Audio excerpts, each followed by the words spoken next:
মাননীয় প্রধানমন্ত্রী বলেছেন যে টোটাল 4 কোটি পরিবারকে আমরা ফ্যামিলি কার্ডের আওতায় নিয়ে আসব।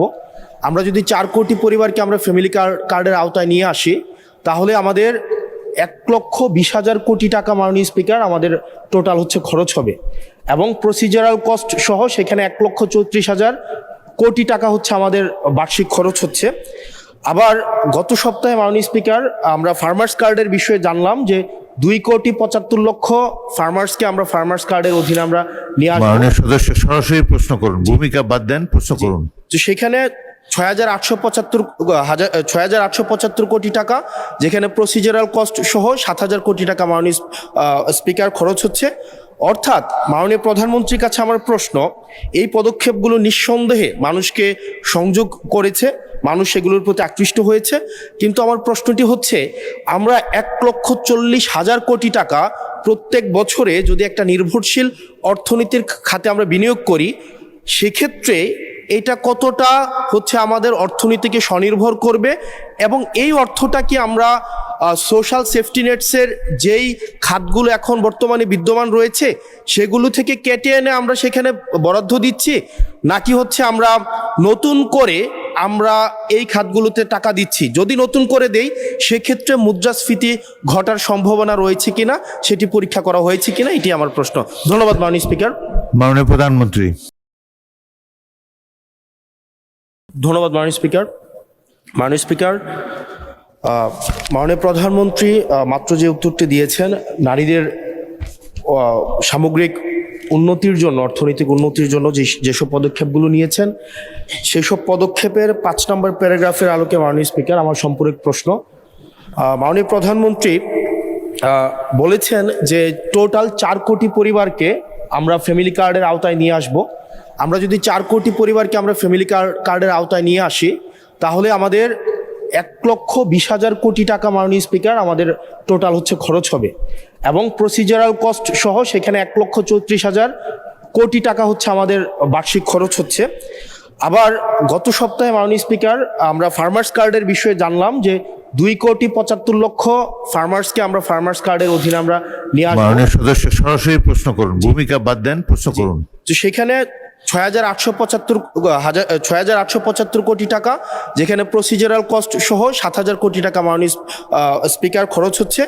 অর্থাৎ মাননীয় প্রধানমন্ত্রীর কাছে আমার প্রশ্ন, এই পদক্ষেপগুলো নিঃসন্দেহে মানুষকে সংযোগ করেছে, মানুষ সেগুলোর প্রতি আকৃষ্ট হয়েছে, কিন্তু আমার প্রশ্নটি হচ্ছে আমরা 1,40,000 কোটি টাকা প্রত্যেক বছরে যদি একটা নির্ভরশীল অর্থনীতির খাতে আমরা বিনিয়োগ করি, সেক্ষেত্রে এটা কতটা হচ্ছে আমাদের অর্থনীতিকে স্বনির্ভর করবে, এবং এই অর্থটা কি আমরা সোশ্যাল সেফটি নেটসের যেই খাতগুলো এখন বর্তমানে বিদ্যমান রয়েছে সেগুলো থেকে কেটে এনে আমরা সেখানে বরাদ্দ দিচ্ছি, নাকি হচ্ছে আমরা নতুন করে আমরা এই খাতগুলোতে টাকা দিচ্ছি? যদি নতুন করে দেই সেক্ষেত্রে মুদ্রাস্ফীতি ঘটার সম্ভাবনা রয়েছে কিনা সেটি পরীক্ষা করা হয়েছে কিনা, এটি আমার প্রশ্ন।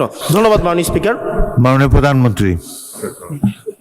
মাননীয় স্পিকার, আপনাকে ধন্যবাদ। মাননীয় ইয়াং সংসদ সদস্য, আপনাকেও ধন্যবাদ আপনার প্রশ্নের জন্য।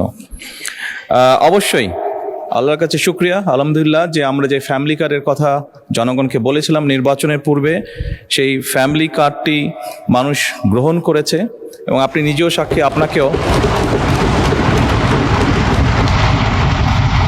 আপনি নিজেও সাক্ষী, আপনার নির্বাচনী এলাকাতেও আপনাকেও মহিলারা ঘিরে ধরেছিল ফ্যামিলি কার্ড দেওয়ার জন্য। আপনি উত্তরে বলেছেন যেই মুহূর্তে ফ্যামিলি কার্ড সরকার দেবে আপনি চেষ্টা করবেন তাদেরকে ফ্যামিলি কার্ড ডিস্ট্রিবিউট করার জন্য।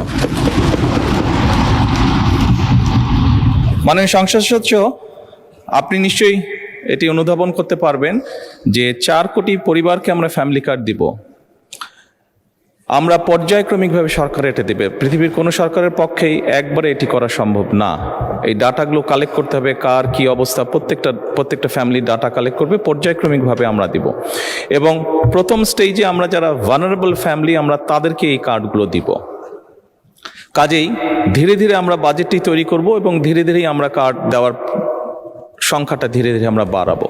এবং সেজন্যই আমরা মনে করি আমাদের যে সব হিসাব নিকাশ করেছি আমরা, তাতে করে বাজেটের উপরে কোনো চাপ পড়ার তেমন কোনো কারণ নেই। এটি গেলে 1 নম্বর। দ্বিতীয়ত, আপনি বলেছেন যে আরও যেগুলো সেফটি নেট দ্বিতীয়ত আপনি বলেছেন যে আরও যেগুলো social security safety net program আছে সেগুলির সাথে কনফ্লিক্ট করবে কিনা।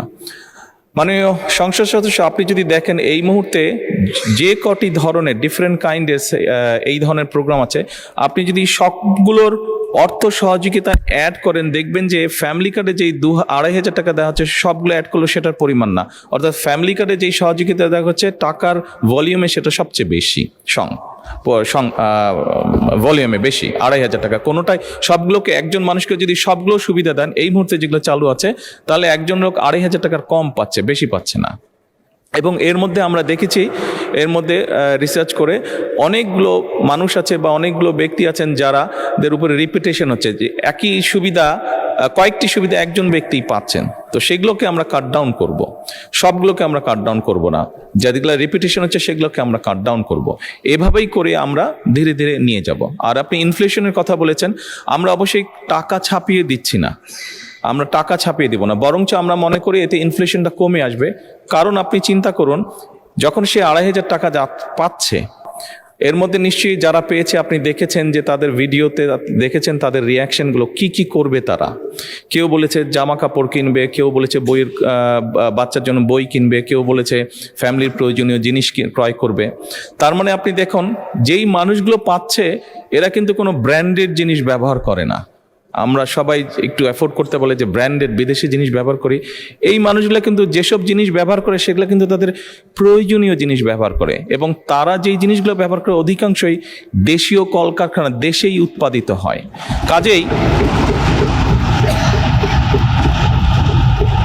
কাজেই মাননীয় সংসদ সদস্য, এই টাকাটা যখন তার কাছে যাচ্ছে, সে যখন খরচ করছে, এই টাকাটা কিন্তু গ্রামীণ ইকোনমিতে ব্যবহৃত হচ্ছে। সে হয় মুরগি কিনছে, সে হয়তো থালা বাসন কিনছে, সে হয়তো গামছা কিনছে, যেই সবগুলো জিনিস, সে তার বাচ্চার যে কাপড় কিনছে, সে তার বাচ্চার জন্য যে বই কিনছে, সবগুলো জিনিস লোকালি প্রডিউস হচ্ছে। তার ফলে যেটা হবে, আমাদের লোকাল ইন্ডাস্ট্রিগুলো ধীরে ধীরে, এই যে 1,64,000 কোটি টাকার আপনি কথা বলেন, এটি সম্পূর্ণভাবে লোকাল ইন্ডাস্ট্রিগুলোতে যাবে, লোকাল ইন্ডাস্ট্রিগুলোকে এগুলো হেল্প করবে।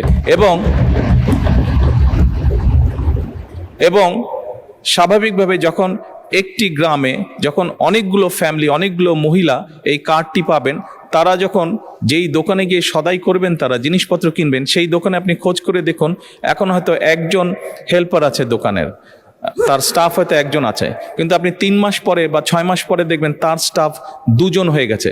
কারণ স্বাভাবিকভাবে অনেকগুলো ফ্যামিলির কাছে এই সহযোগিতাটা পৌঁছাবে এবং তারা সেখানে সদাই করতে যাবে বা জিনিসপত্র কিনতে যাবে। ফলে ওই দোকানের মালিক যে বা দোকানটা যা চালাচ্ছে, তার তখন একজন সহকারী হবে না, তার 2 জন সহকারী হবে। অর্থাৎ কর্মসংস্থানের একটি ব্যবস্থা হচ্ছে।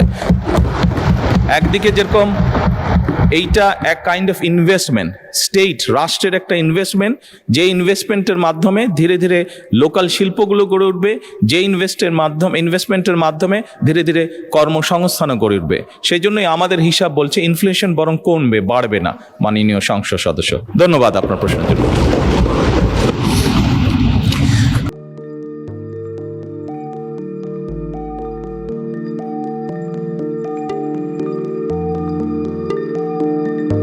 পহেলা জানুয়ারি 2026 ইউটিউব জার্নালিজমের অগ্রদূত changeTV.press সংগ্রাম মুখর 7 বছর পেরিয়ে পা রাখলো গৌরবান্বিত 8 বছরে। এই আনন্দ প্রহরে সবাইকে নিরন্তর শুভেচ্ছা।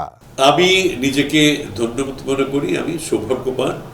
চেঞ্জ টিভির পক্ষ থেকে আমার সাক্ষাৎকার নেওয়ার জন্য তারা আসছেন, এবং চেঞ্জ টিভি দীর্ঘ 8 বছর ধরে এই কাজগুলি করছে। আমি তারা অনেক ভালো কাজ করেছেন, দেশের মানুষের সুখ দুঃখের কথা প্রত্যক্ষ তুলে ধরছেন। আমার আশা থাকবে চেঞ্জ টিভি সামনের দিকে উত্তরোত্তর আরো সমৃদ্ধ হবে। একটাই শুধু আমাদেরকে উপদেশ দিতে চায় তাদের কাছে, সেটা হচ্ছে সত্য কথাটা মানুষের সামনে তুলে ধরা, মানুষের ভিতরে কি চায় তাদেরটা তুলে ধরা, মানুষের প্রত্যাশা তুলে ধরা, এবং মানুষের মধ্যে এই যে দেশাত্মবোধটা এবং সত্যবাদীটা, এটা জাগরণ করে চেঞ্জ টিভির সামনের দিকে এগিয়ে যাবে। এবং যারা দেশের কথা চিন্তা করে এবং দলমত নির্বিশেষে যে লোকগুলো আছে, তারা দেশের কথা চিন্তা করে, দেশের উন্নয়নের কথা চিন্তা করে, কোনো পক্ষপাতিত্ব করে না, তাদের বক্তব্য দেশের মানুষের তুলে ধরা, এই কাজগুলি সামনে এগিয়ে নিয়ে যাবে, এটা আমার প্রত্যাশা। অনেক ধন্যবাদ আপনাদেরকে, দেশবাসীকে, দেশবাসী সবাইকে আমি ধন্যবাদ জানাচ্ছি। changeTV.press এক ফোঁটা হলুদ নেই। আমরা শুধু আপনাদের কাছে একটাই আবেদন করব, মিথ্যার পিছনে দৌড়বেন না, সত্যকে ধারণ করেন, সত্যকে জনগণের কাছে তুলে ধরেন। সেটা যতই কঠিন হোক না কেন পিছপা হবেন না, ভয়ের কোনো কারণ নাই। আল্লাহর সাথে থাকেন, আল্লাহ আপনাকে সাহায্য করবে। কোনো মানুষের কাছ থেকে কোনো সাহায্য কামনা করবেন না। ধন্যবাদ। changeTV.press, এক ফোঁটা হলুদ নেই।